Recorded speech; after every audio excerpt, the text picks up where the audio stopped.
developed ang balarila ng wikang pambansa. Abacada became the national alphabet from 1940 to 1976. Noong 1976, ang Department of Education, Culture and Sports ay nag-issue ng revised alphabet. Dinagdag ang mga letrang C, CH, F, J, L-Y, N-Y, Q, R, R, V, X at Z. They called it enriched alphabet or pinagyamang alpabeto.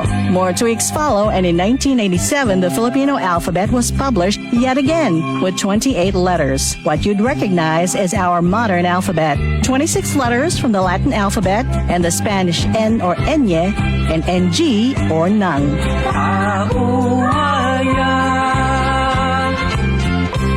Radyo Pilipinas, Radyo Publiko.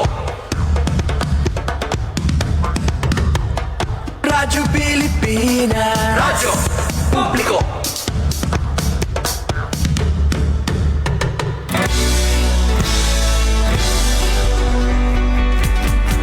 Mahalagang mga balita, napapanahong impormasyon. Kami ang inyong gabay pag may bagyo at sakuna. Serbisyo ng gobyerno kapag may nangangailangan.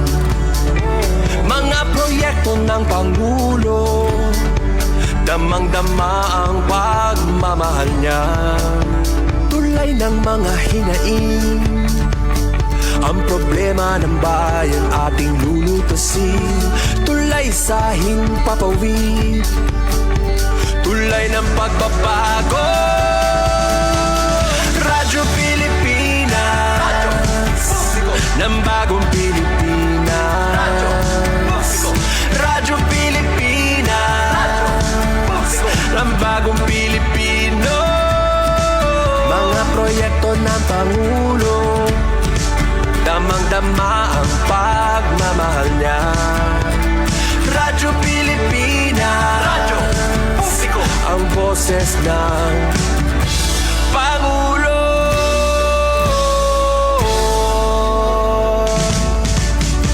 Karamay nyo kami, kahit malayo man kami nakakarating. OFW magsasaka, buhay ay iba't iba, san mang lugar ng bansa natin. Tulay ng mga hinaing, ang problema ng bayan ating lulutasin. Tulay sa himpapawid, tulay ng pagbabago. Radyo Pilipinas, Radyo Publiko. Ng bagong Pilipinas, Radyo Publiko. Radyo Pilipinas, Radyo Publiko. Ng bagong Pilipino. Mga proyekto ng Pangulo, damang-dama ang pagmamahal niya. Radyo Pilipinas, Radyo Publiko. Ang boses ng Pangulo.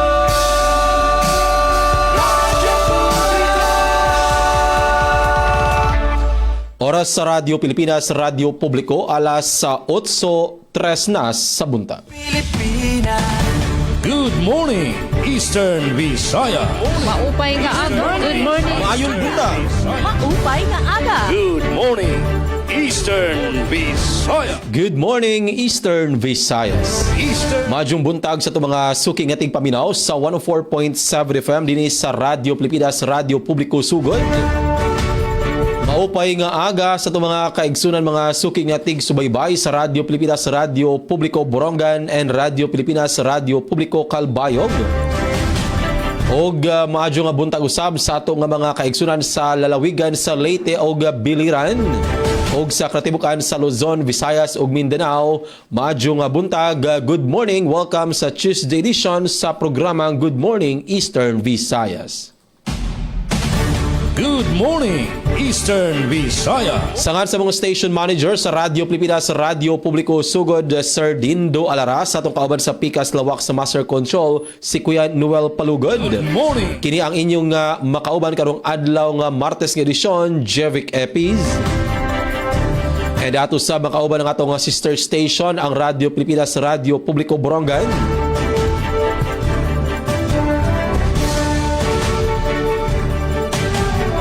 pinagi ni Ate Daisy Bilizar. Og sa Radyo Pilipinas, Radyo Publiko Calbayog, pinagi ni Sir Jean Navilon. And of course, ang atong kauban usab sa Philippine Information Agency Biliran nga si Sir Good morning, Eastern Visaya. si Rodrigo Victoria. Maadjong buntag usab sa atong regional head sa Philippine Information Agency Eastern Visayas, si Rayan Arinto og mga kaubanan.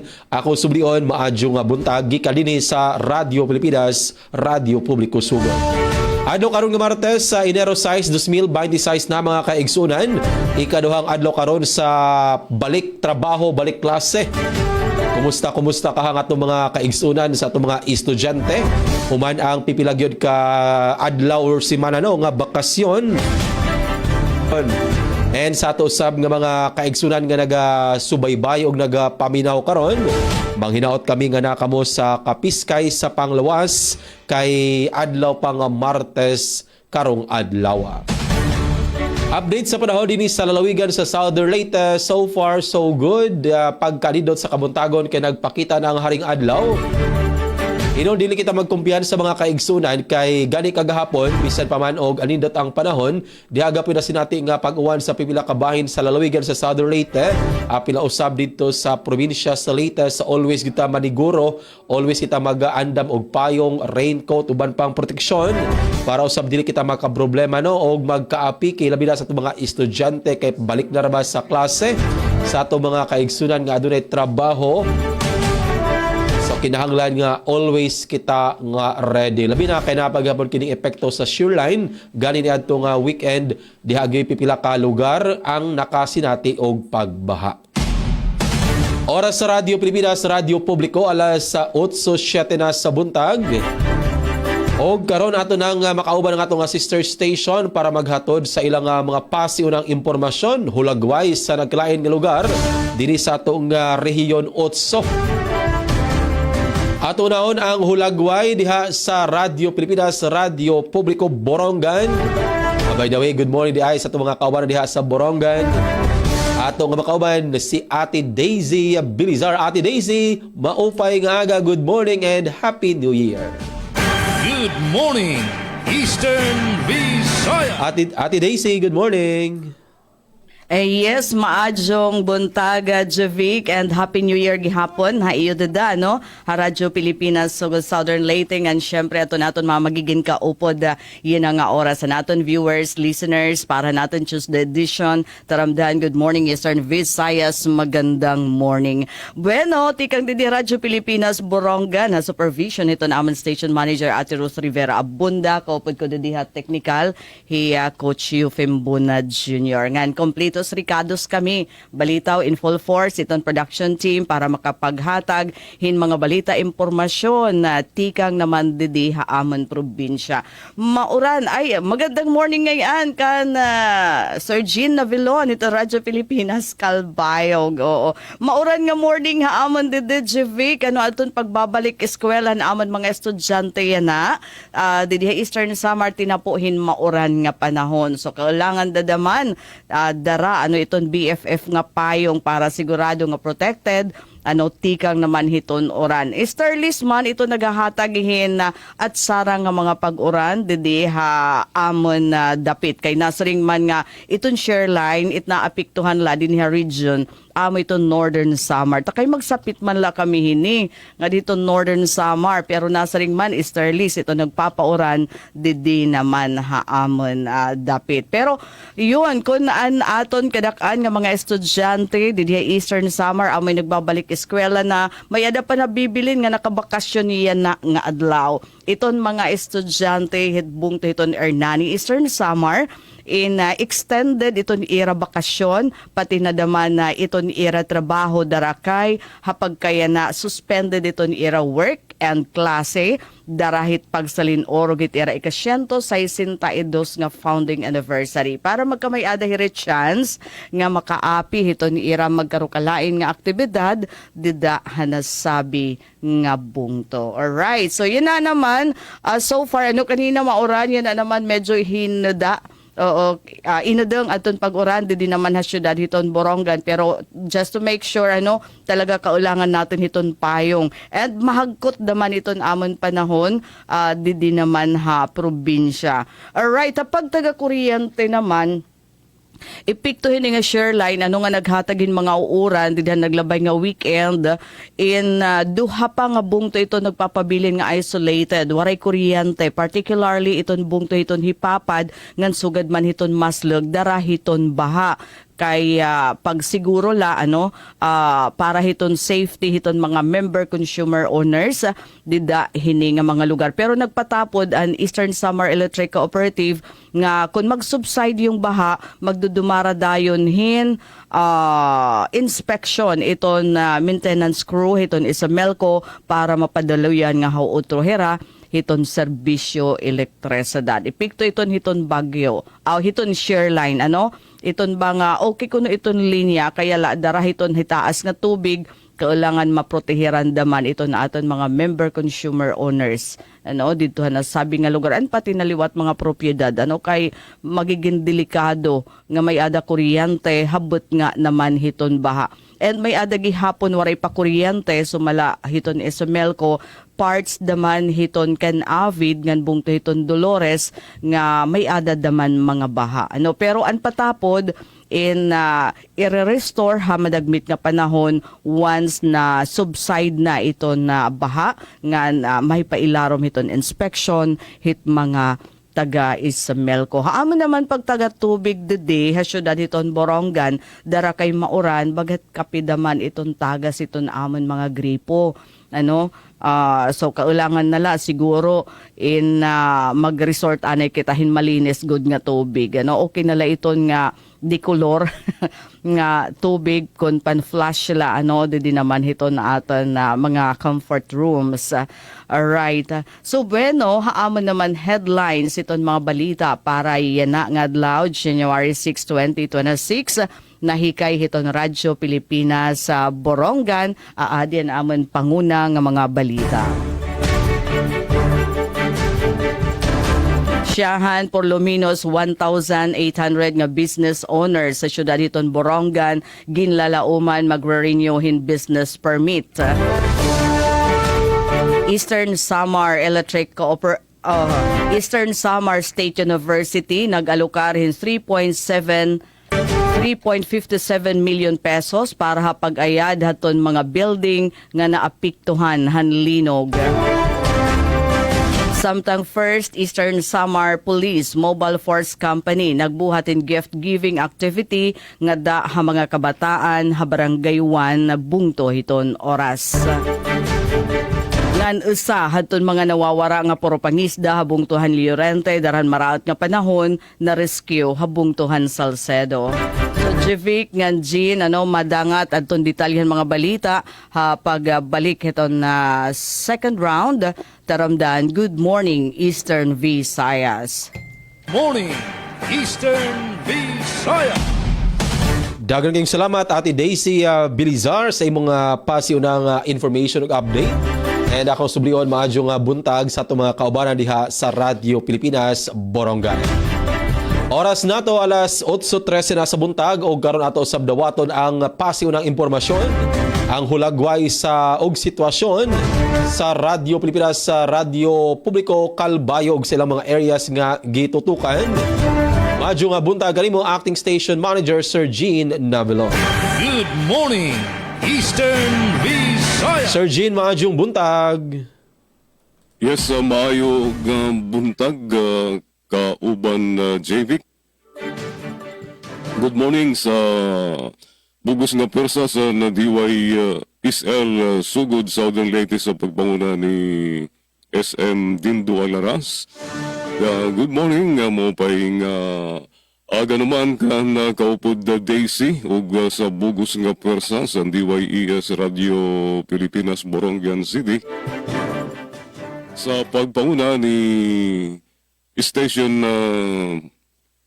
Manager Ruth Abunda nga nadidi sa syudad sa Calbayog maadlaw yan maupay na lang kayo mundang nakakulop ang sa gunson mga pag-inuran-uran Maupayan na yan na namon panahon dito sa syudad sa Calbayog.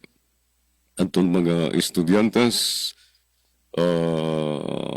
nag-enjoy sa tunira halaba nga bakasyon tungod kay suspended kakulop ang klase tungod sa Shoreline. So, didi sa Calbayog City, naging mahimyang ang syudad sa Calbayog sa naglabay ng 24 oras so aray mga untoward incidents labot nala.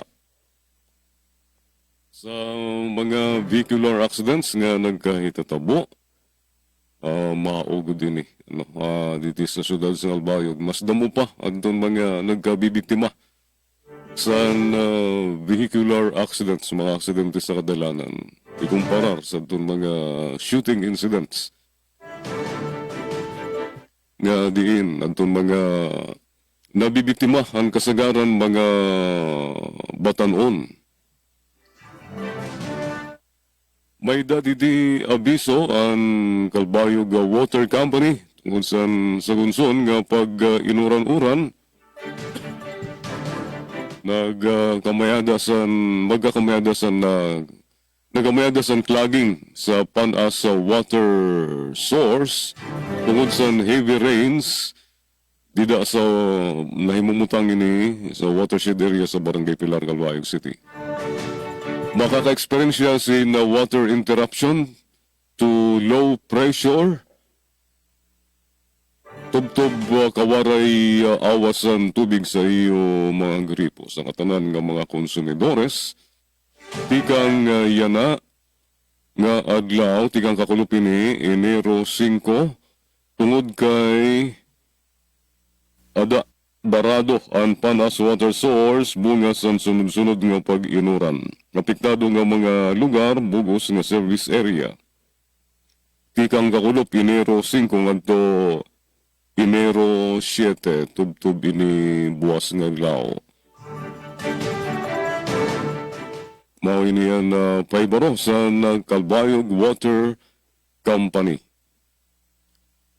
Sa pagtaga kuryente naman nga di kita sa FB page sa Samuel Cuno, padayon nagyapon niya na ato nakikita ang magbarayad palanat sa bagong atuig, mga magbarayad sa kuryente.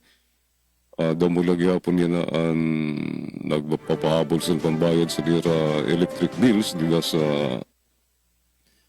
Barangay Kapogan. So, adi adton didi kita sa FB page sa Samelco 1, waray mga bago nga abiso sa radidi ang Samelco 1. So, duro-diritso ang serbisyo sa kuryente didi sa ngatanan nga coverage area sa Samelco 1. Labot nila kung may tabok nga tigda nga kaparong sa kuryente tungod kay may sumangit nga paklang sa mga puno dida sa aton mga linya sa kuryente. Aton mga nagkakamada sa kaingin nagsusunog tingali mapiktara naman pag ligay ka mo sa sining mga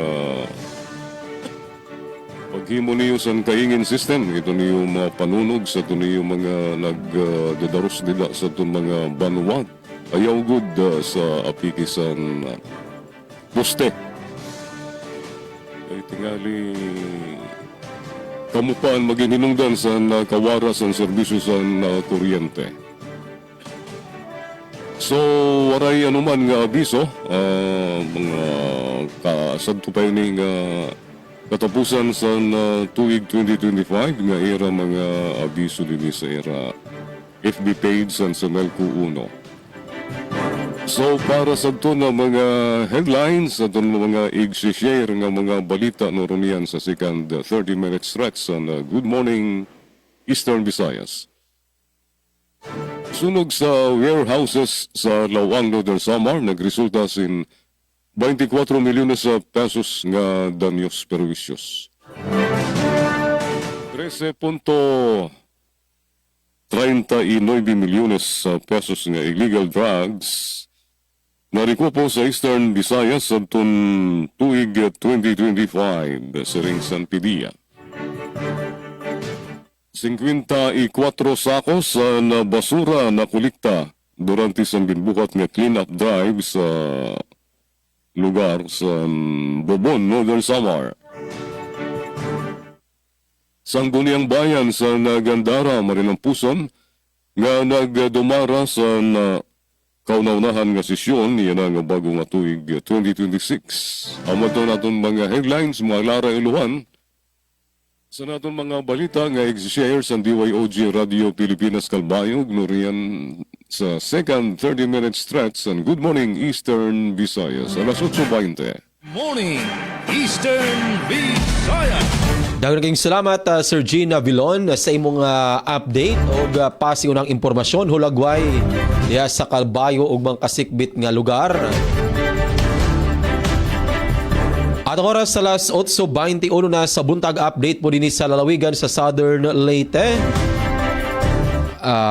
Kabahin sa kuryente ang Southern Leyte Electric Cooperative wala may nagipagawas nga scheduled or advisory nga dunay pagkapaong sa kuryente karong adlaw apil gani ugmang adlaw and hopefully wala mga emergency power interruption.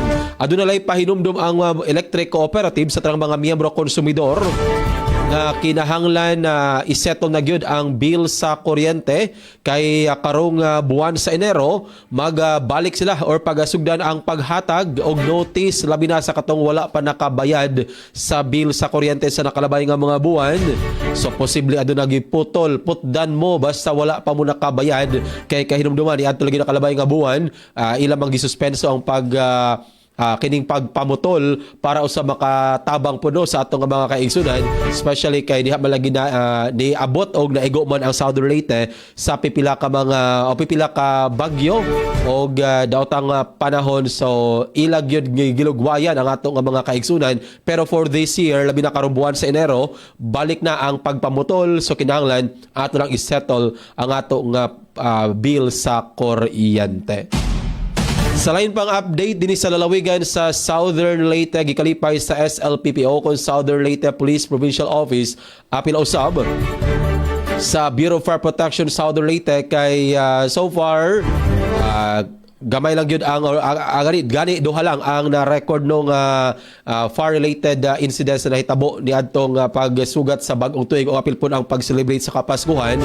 And da po ipipilahin noon nga mga road accident pero gipasabuti lang nga mas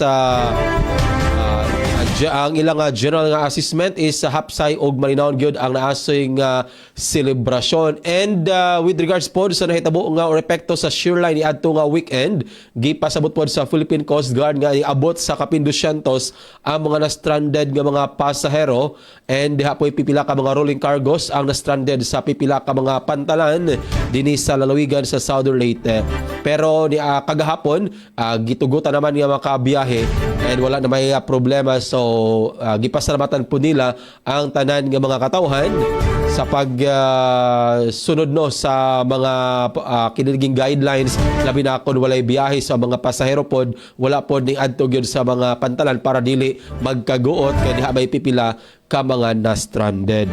And para karong buwan sa Enero na ay pipila ka mga lungsod ang magsaulog sa kafiestahan sa Balaang Bata or kini nga Senior Santo Niño, partikular ang lungsod sa Buntok o lungsod sa Malitbog karong January 15 next week.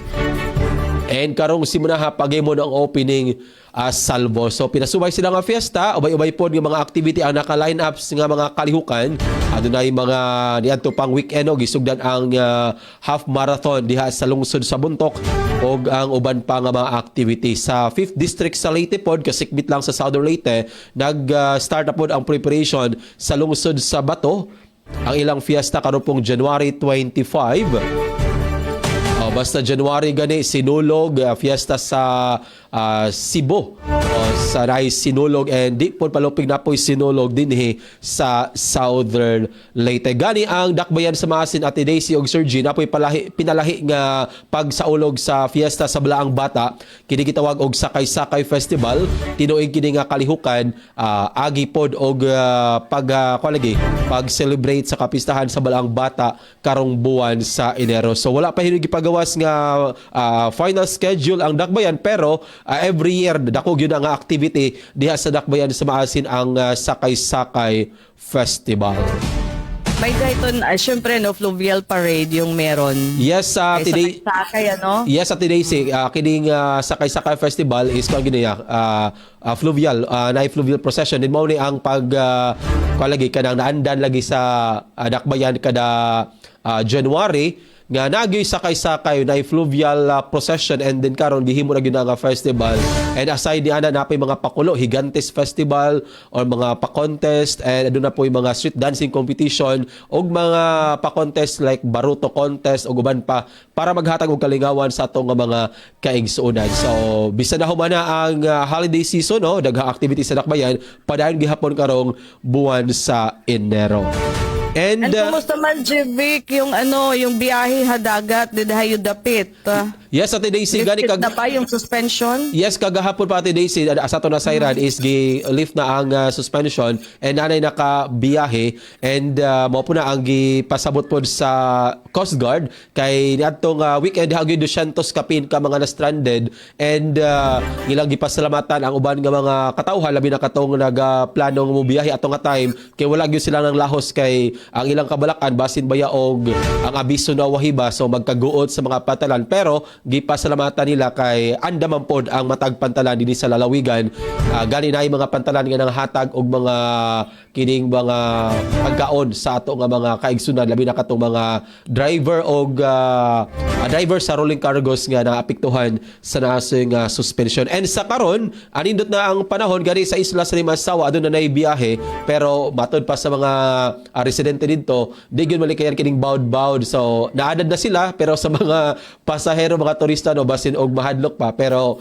dili man po na mularga ang ato nga mga pambot or mga operator no og mga lansya diha basta aduna gyoy risgo and magpagawas og advisory ang Philippine Coast Guard. And ato na din po ipasabot Ate Daisy og Sir Jean gipasalamatan sa isla sa Limasawa or LG Limasawa ang tanang mga katawhan labi na naka-record sila og dako gyud daghang numero sa mga turista ni adto nga holiday season ni adtong buwan sa December pagkadaghan galing dihay adlaw nga nagapuno-puno na ang ilang mga kuan dito mga homestay, mga hotels o resort and tungod lagi po na kay pipila pod kasi mana adlaw ang bakasyon so usapon gyud ang Limasawa sa gibisita and gani karon pod sa Limasawa is padayon pod ang ila gyud nga pagpaniguro kay posible pa daghang pagapong turista nga mobisita gumikan kay na may regular trip gyud sa barko nga nagalawig dakbayan sa Maasin paingon sa isla sa Limasawa vice versa unlike sa nakalabay nga mga katuigan o mga buwan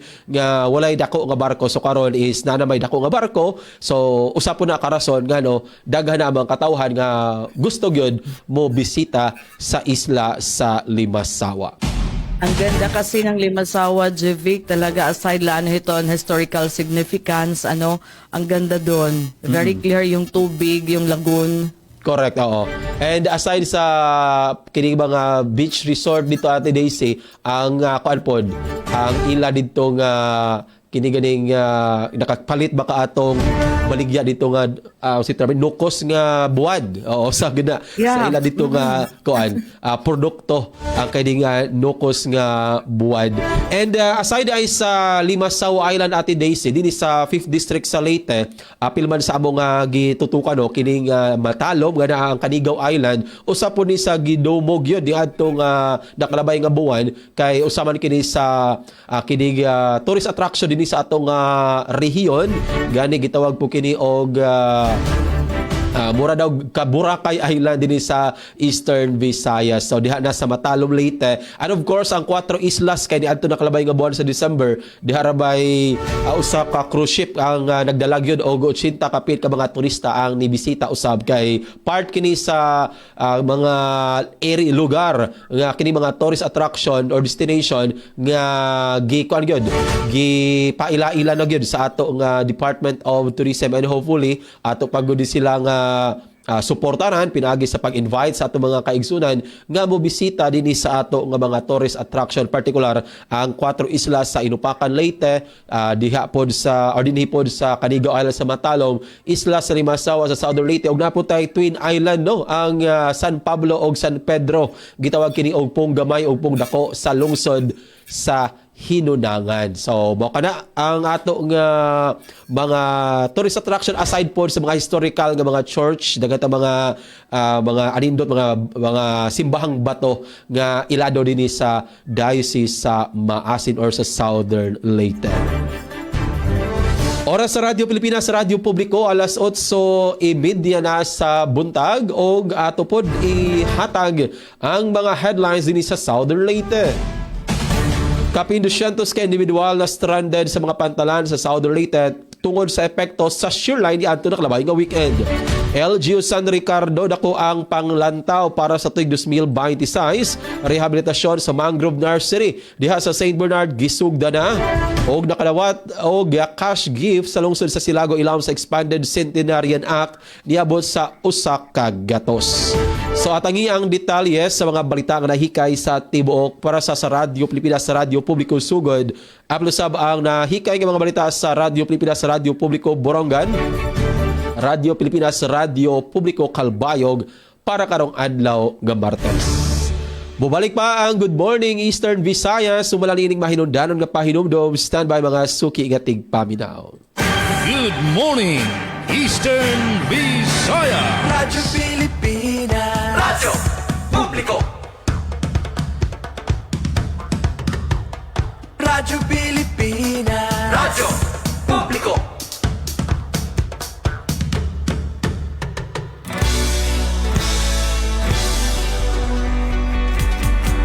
Mahalagang mga balita, napapanahong impormasyon. Kami ang inyong gabay pag may bagyo at sakuna. Serbisyo ng gobyerno kapag may nangangailangan.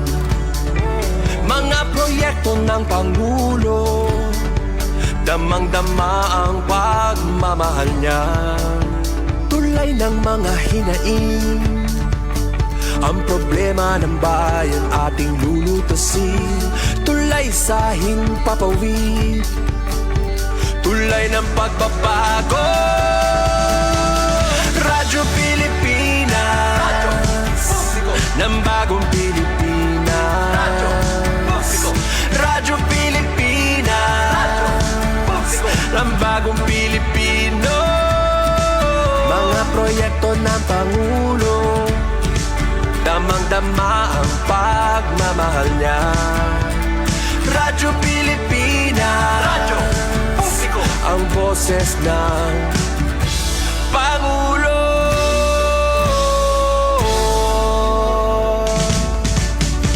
Karamay nyo kami, kahit malayo man kami nakakarating. OFW magsasaka, buhay ay iba't iba, san mang lugar ng bansa natin. Tulay ng mga hinaing, ang problema ng bayan ating lulutasin. Tulay sa himpapawid, tulay ng pagbabago.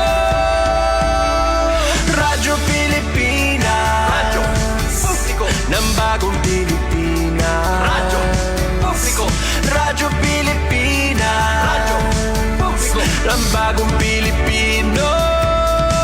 Mga proyekto ng Pangulo, damang-dama ang pagmamahal niya. Radyo Pilipinas, Radyo Publiko, ang boses ng Pangulo.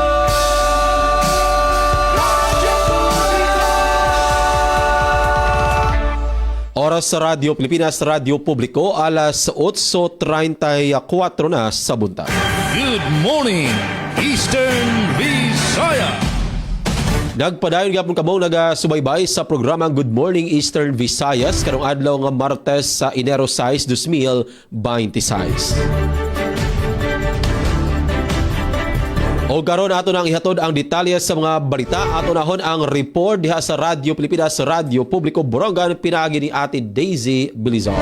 Good morning, Eastern Visayas.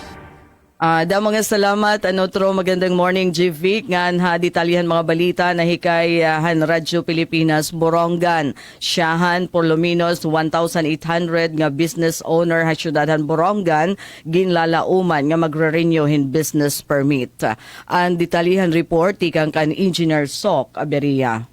Radyo Pilipinas Report. Ginaprobaran ang pundo nga nagkakantidad.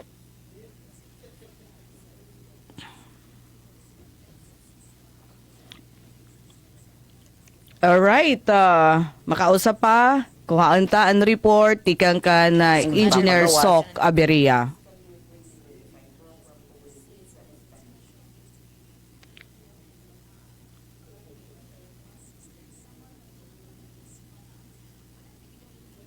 We're saying magandang morning, Ana. Itong pirat aton mga viewers online. Franz Navarrete Proby is saying good morning, Eastern Visayas. And si Jane Mingote. Pati gihapon kan Arlene. Magandang morning. Balikan tan report, ikang kan Engineer Sok Aberia. Lieutenant Colonel Ambos.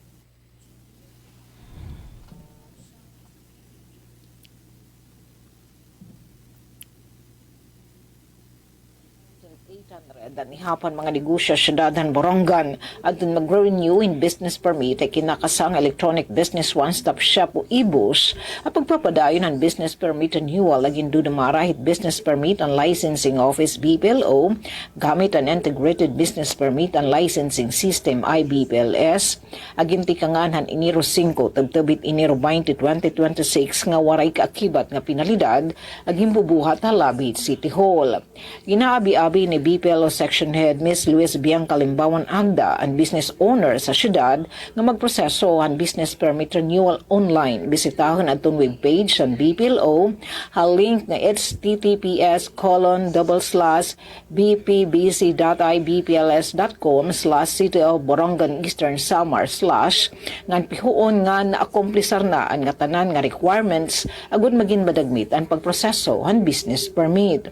Basikan Ms. Limbawan Agda ang business owners and pwede magbayad ng business taxes, fees o charges online ipinagyan Land Bank Linkbis Portal o GCash. Ginklaro pa ang BPLO Section Head ang schedule na nasabing nga business permit renewal in alas 8 hitaga nga dahiton alas 7 hitgabi in weekdays, samtang alas 8 hitaga nga dahiton alas 5 hitkalop in weekends. Upod liwat ang business transactions ang tataga da IBUS adto new business o business permit retirement kan mga negosyo nga iguudang anay. Para sa Bagong Pilipinas, Sok Aberia, Radyo Pilipinas, Radyo Publiko, Borongan. Da mga salamat ang report, Ate Sok Aberia. Good morning, Eastern Visaya.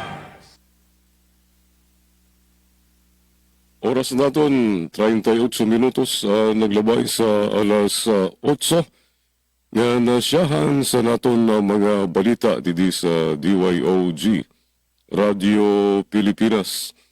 Calbayog City, sunog sa warehouse sa Lawang del Samar nagresulta sa maabot 2 milyones nga danyos sa perwisyos. Sa detalya diyan report ni Charmaine Perito Valdez. Radyo Pilipinas Report.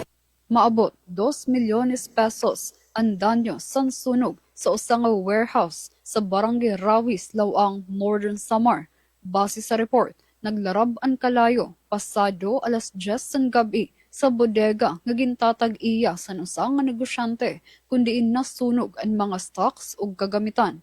Dagmit nga nagresponde ang mga personahe sa Lawang Municipal Police Station, kaupod ang mga bumbero, tikang sa Bureau of Fire Protection, BFP Lawang ug BFP San Roque para pugngan ang pagsarang san kalayo. Kahuman ang haros usa ka oras nga operasyon gindeklara nga far out pasado alas 11:25 san gabi.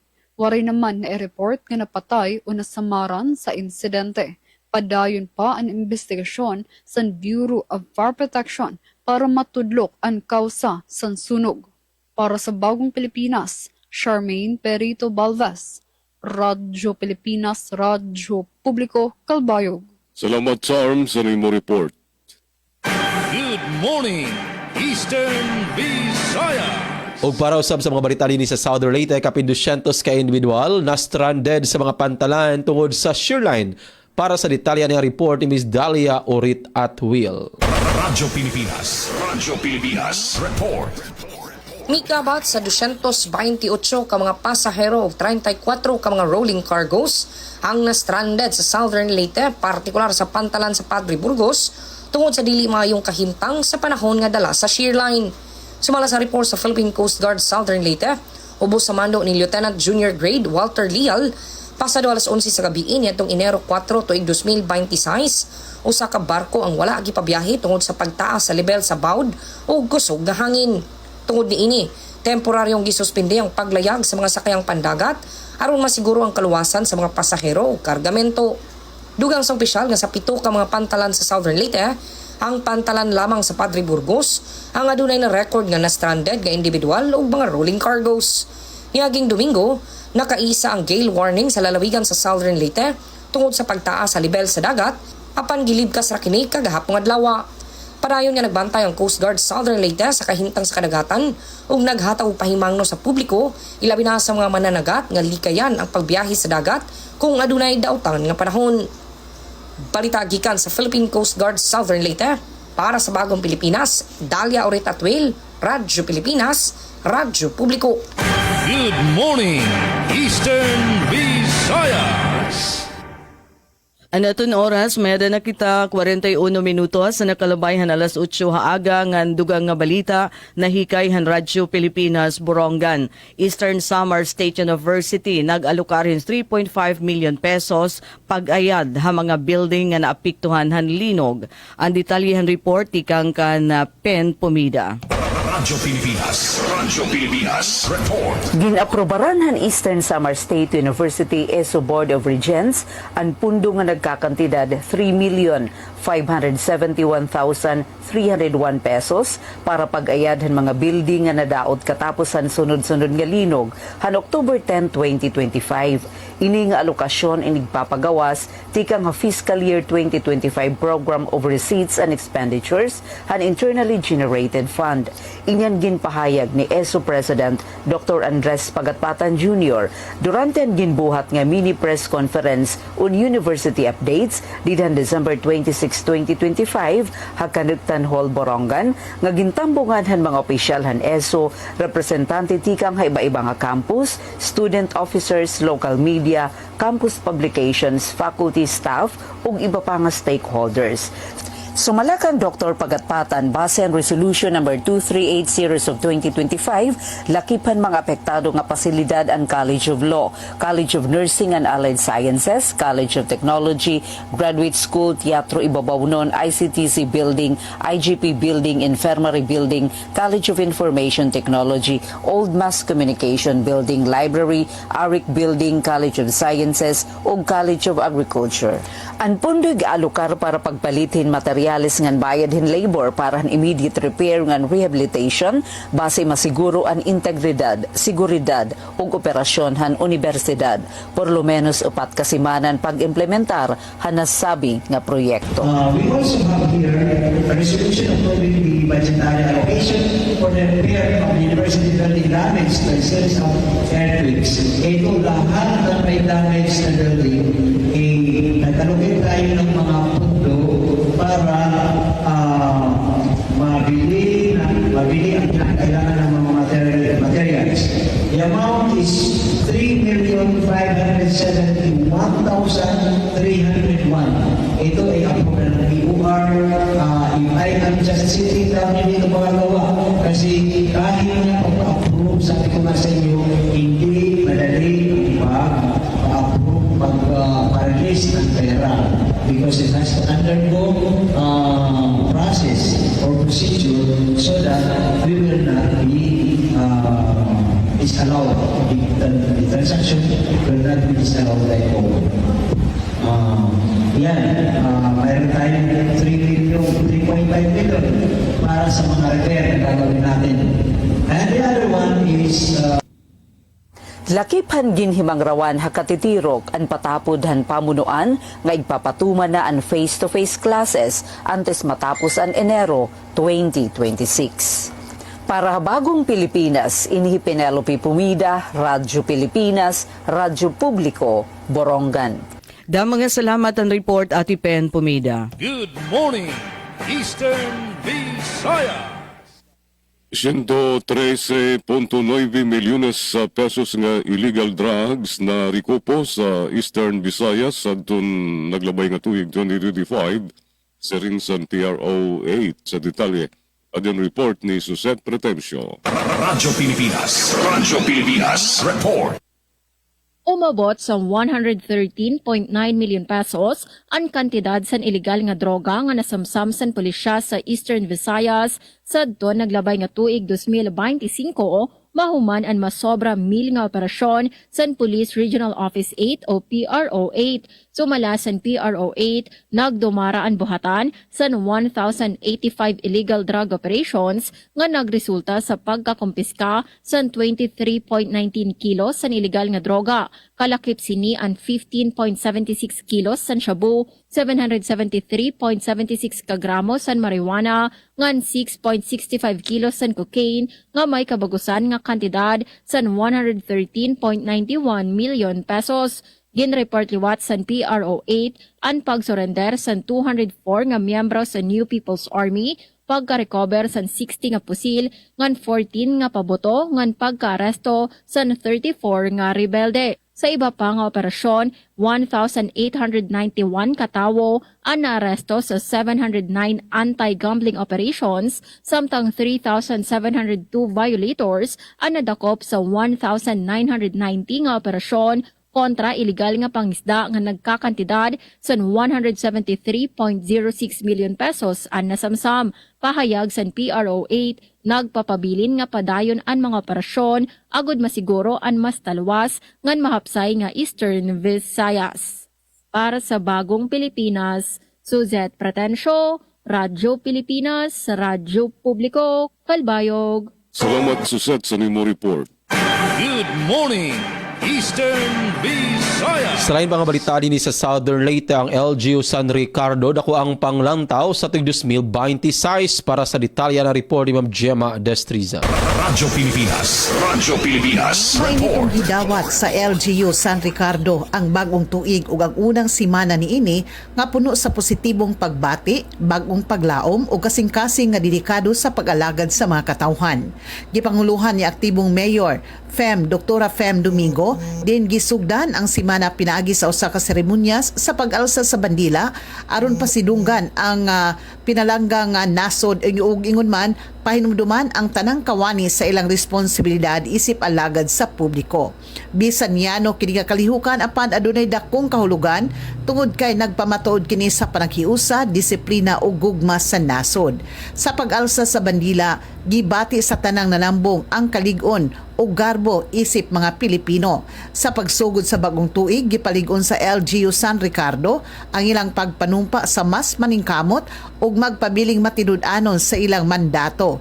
Tinuod nga dedikado ang kasing-kasing sa pagserbisyo sa matag San Ricardohanon sa gamay man o dagkong paagi. Busa giawhag ang tanan sa panaghiusa sa matag kawani og tinuoray nga katujuan o di naglaom ang LGU San Ricardo sa usa ka tuig nga puno sa mga opportunity, kalambuan ug matinud-anong serbisyo. Padadyon ang pagpaningkamot, pagtinabangay ug paghata og serbisyo nga gikan sa kasing-kasing alang sa mas maadyo, mas lig-on ug mas nagkahiusang San Ricardohanon. Balita gikan sa LGU San Ricardo para sa bagong Pilipinas, Gemma Destriza, Radyo Pilipinas, Radyo Publiko. Good morning, Eastern Visayas. Anaton oras mga kasangkayan mayada pa kita 11 minutos ug sa mag alas 9 haaga ngan duga nga balita nahikayhan Radyo Pilipinas Borongan. First Eastern Samar Police Mobile Force Company nagbuhat in gift giving activity nga mga kabataan hausa nga barangay Habungtohan oras. Ang detalihan report tikang Kandayan Kamplon. Radyo Pilipinas Report. Para mas maging mahinungdanon yung malipayan ng bagong semana ng tuig 2026, ang mga personnel ng First Eastern Samar Provincial Mobile Force Company or First ESPMFC, halarumiton pa umuno, ni Acting Force Commander Plus Lieutenant Colonel Arnel Ambosa. Ang ESPMFC ay nagbuhat ng special gift-giving activity nga da mga kabataan na barangay Paypayon Oras Eastern Samar hadto na kalabay nga semana. Ang aktibidad din gindumara pag sa linurughan bagong nga tuig. Nagpapakita itong commitment ng First ESPMFC hapag padangan iton ira compassion, goodwill ng serbisyo haluyo iton law enforcement duties. Ang gift giving ay naghatag kalipay nga mga kabataan na samtang nagpapakusog iton relasyon han kapulisan nga han lokal nga komunidad. Gintagan doon ni Police Lieutenant Colonel Ambos nga ining inisyatiba naghatag doon iton importansya han community engagement ngan shared responsibility hapag undong iton kahimyangan pagtapod ngan pagkakaurusa. Sugod man iya gihapon gin pasalamatan niton komunidad haira padayon nga suporta ngan kooperasyon. Ano First ESPMFC nagpapabiling na marigon haira misyon nga pagserbe ngan pagproteher samtang aktibo nga iginduduso ito na community oriented programs nga nagpapaurusa nga naghahatag inspirasyon katawhan nga ira gin siserbihan urog labiadton kabatanunan. Impormasyon na hikay pinaagihan Eastern Samar Police Mobile Force Company. Para Habagong Pilipinas, Tian Kamplon, Radyo Pilipinas, Radyo Publiko, Borongan. Mga salamat ang report, Dayan Kamplon. Good morning, Eastern Visayas. 54 kasakosan ng mga basura na kolekta durante sa ginbuhat nga clean-up drive sa Bobon Northern Samar. Sa detalye na balik si Charmaine Perito Balves. Radyo Pilipinas Report.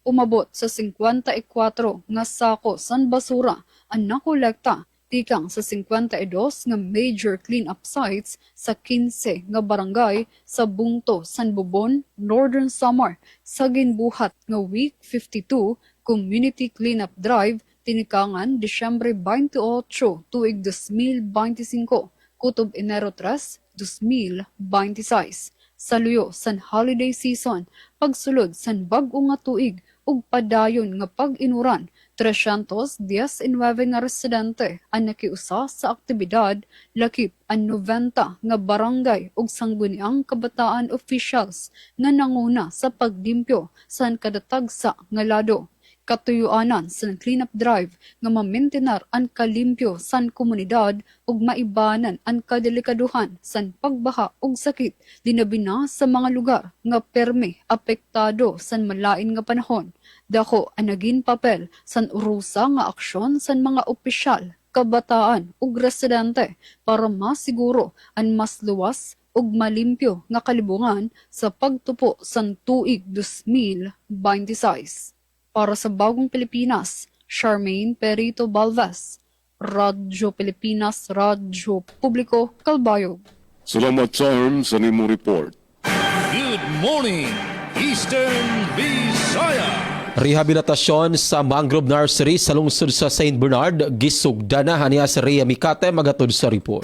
Radyo Pilipinas Report. Gisugda na ang rehabilitasyon sa Municipal Mangrove Nursery sa lungsod sa St. Bernard, Southern Leyte human kini grabe nga nadaot sa biaging pagkusukusol sa bagyong Tino. Subay sa record sa lokal nga pagamanan, anaa sa 20,000 ka mangrove seedlings sa ang nadaot sa mga nursery human maigo sa kusog hangin ug pahangadala sa bagyo. Hinay-hinay na nga gipatuman sa LGU ang malakang sa rehabilitasyon, lagi paglimpyo sa lugar pag-ayos sa mga pasilidad ug pag-andam sa yuta alang sa pagtanom og bagong mangrove seedlings. Diawag usab ang komunidad nga motabang ug magbantay sa nursery aron mapadayon ang paningkamot sa pagpanilipod sa baybayon ug kalikupan. Gipasiugda sa lokal nga pagamahanan nga dako ang papel sa mangrove sa pagpanilipod sa kabaybayunan patok sa bahaw kusog nga balod. Busa prioridad ang pagbangon pag-usab sa mangrove nursery sa naasoy nga lungsod. Balita gikan sa lungsod sa St. Bernard para sa Bagong Pilipinas, Ria Mikati, Radyo Pilipinas, Radyo Publiko. Good morning, Eastern Visayas. Samtang usa naman nga nawawara nga propangisda bungtuhan Llorente na rescue ha Salcedo. Aadi an akon report.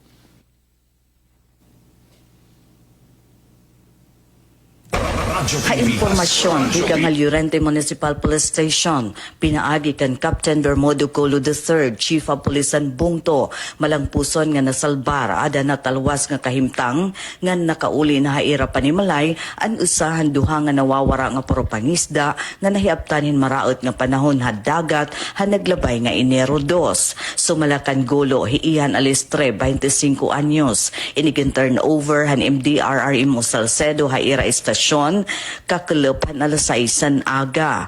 Haasoy ni Alistri nalunod anira sa kayan hatun udtuan Enero 4 tungod hindag ko nga balod. Naglangoy hirati pa kadto si Chutong Kip Llorente. Kundi habot nga hanira paning kamot, hirain nagkabulag haniya upod. Dugang pa ni Alistri haros 13 oras siya nga naglinutaw-lutaw had dagat antes siya igano da pangpangan barangay Alog bungtuan Salcedo han alas 3 kaagahon kakulup. Gintabangan hiya han mga residente ngan gindaraha MDRRMO Salcedo. Sumala naman kan Captain Gulo, padayon ang pagbilingan upod hiningay Anthony Yusores Flores, 50 anyos, nga tubtubya na inwaray pamayang agi. Nakipagsumpayan naghihapon nira sapit ng mga bungto, nga na Philippine Coast Guard agud mabilngan ang biktima. Nanawagan gihapon hiya ha publiko, labi na mga nagpupuyo ligid ang mga baybayan nga manginano, nga makipagsumpayan na Llorente MPS. Pinaagan cellphone number 0997-439-3965 o hal Llorente Police Facebook page kung ira makita na nawawara nga propangisda o may ada makuha nga impormasyon. Ang pambotan mga biktima inakita na gihap pasulangan bungtuhan giwan. Kung may nanomduman, Enero 2 ang pumalawod ang mga biktima sa kayin pump boat. Ngan nalunod matapos ikatapon dagko nga balod. Hirain waray pakauli nga da nga ideklarar nga missing han Llorente Municipal Police Station. Para habagong Pilipinas, Daisy Lalosa Bilizar, Radyo Pilipinas, Radyo Publiko, Borongan. Eastern Visayas.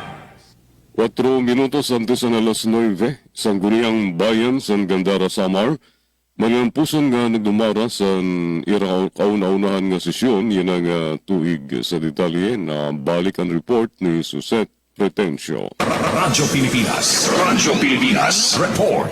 Igindumara san sangguniang bayan san Gandara, Samar, ang una nga regular nga sesyon san tuig, kakulop Enero 5, 2026 sa SB Session Hall san LGU Main Building nga formal nga nag-abre sa legislative calendar para sa yana nga tuig. Sa nasabi nga sesyon, ginhisgot ang mga importante nga tupiko, kasumpay sa lokal nga pangobyernuhan, mga programa nga pankauswagan, ngan pagpapaupay sa serbisyo publiko. Katuyuanan sa diskusyon nga mas mapakusog ang mga polisiya ngan inisyatiba nga nagbabaton sa panginahanglan sa mga mulupyo sa Gandara. Ginpabugatan liwat ang importansya sa maupay nga pagpaplano ngan pagbububligahay sa pagpapatuman sa mga programa sa gobyerno como kaparte sa padayon nga pangalimbasog nga iduso ang kauswagan ngan katungdanan sa komunidad. Ang pagdumara sa una nga sesyon yan nga tuig, pagpamatuod sa talinguha sa maupay nga pangobyernuhan, transparency ngan responsable nga pagserbe, samtang gintuduso ang mga prioridad ngan agenda sa gobyerno lokal para sa tuig 2026. Para sa Bagong Pilipinas, Suzette Pretencio, Radyo Pilipinas, Radyo Publiko, Kalbayog. Salamat Suset sa nimo report nga di na lubdob ang partisipasyon sa DYOG Radio Pilipinas Kalbayog sa Good Morning Eastern Visayas sa ngaran sa nakaupod ko sa control, Engineer Joven Cardenas og si Engineer Francis Marnie Balbas. Ini aniyo nakaupod Jean Nabilon. Salamat. Good morning Eastern Visayas. Good morning, Eastern Visayas. Ate Daisy? Yes, tikang naman di Radyo Pilipinas sa Borongan, hangaran hito na Aman Station Manager at Rosta Rivera Abunda, naging kaupod ko di production team, hira Engineer Sok Aberia at Ipen Pumida, Dayan Camplon, ngan technical naman, hailarom hiton supervision ni Chief Tech Joy Policarpio, kaupod ko Coach Yufim Bona Jr. Iniday sila lo sa Bilizar, nasa ring damo nga salamat, niyo pakigusamo, nga aga, and God bless everyone. Good morning, Eastern Visayas. Good morning, Eastern Visayas. Daghang kayong salamat Ate Daisy Bilizar og sa atong mga kaubaran sa Radyo Pilipinas, Radyo Publiko Borongan, kang Sir Gina Vilon og sa atong mga kaubaran sa Radyo Pilipinas, Radyo Publiko Calbayog. Ato sabi grito good morning ang taga Philippine Information Agency Eastern Visayas. Medyo butag si Rayan Arinto. And sa mo station manager sa Radyo Pilipinas, Radyo Publiko Sugod, Sir Dindo Alaras, sa itong kauban sa Pikas Lawak sa Master Control, Kuya Noel Palugod, sa itong mga reporters na nagatod o balita karong adlaw nga Martes, kini ang inyo na kauban, Jevic Epis, magaingon. Dagan kayong salamat o good morning, Eastern Visayas. Good morning, Eastern Visayas.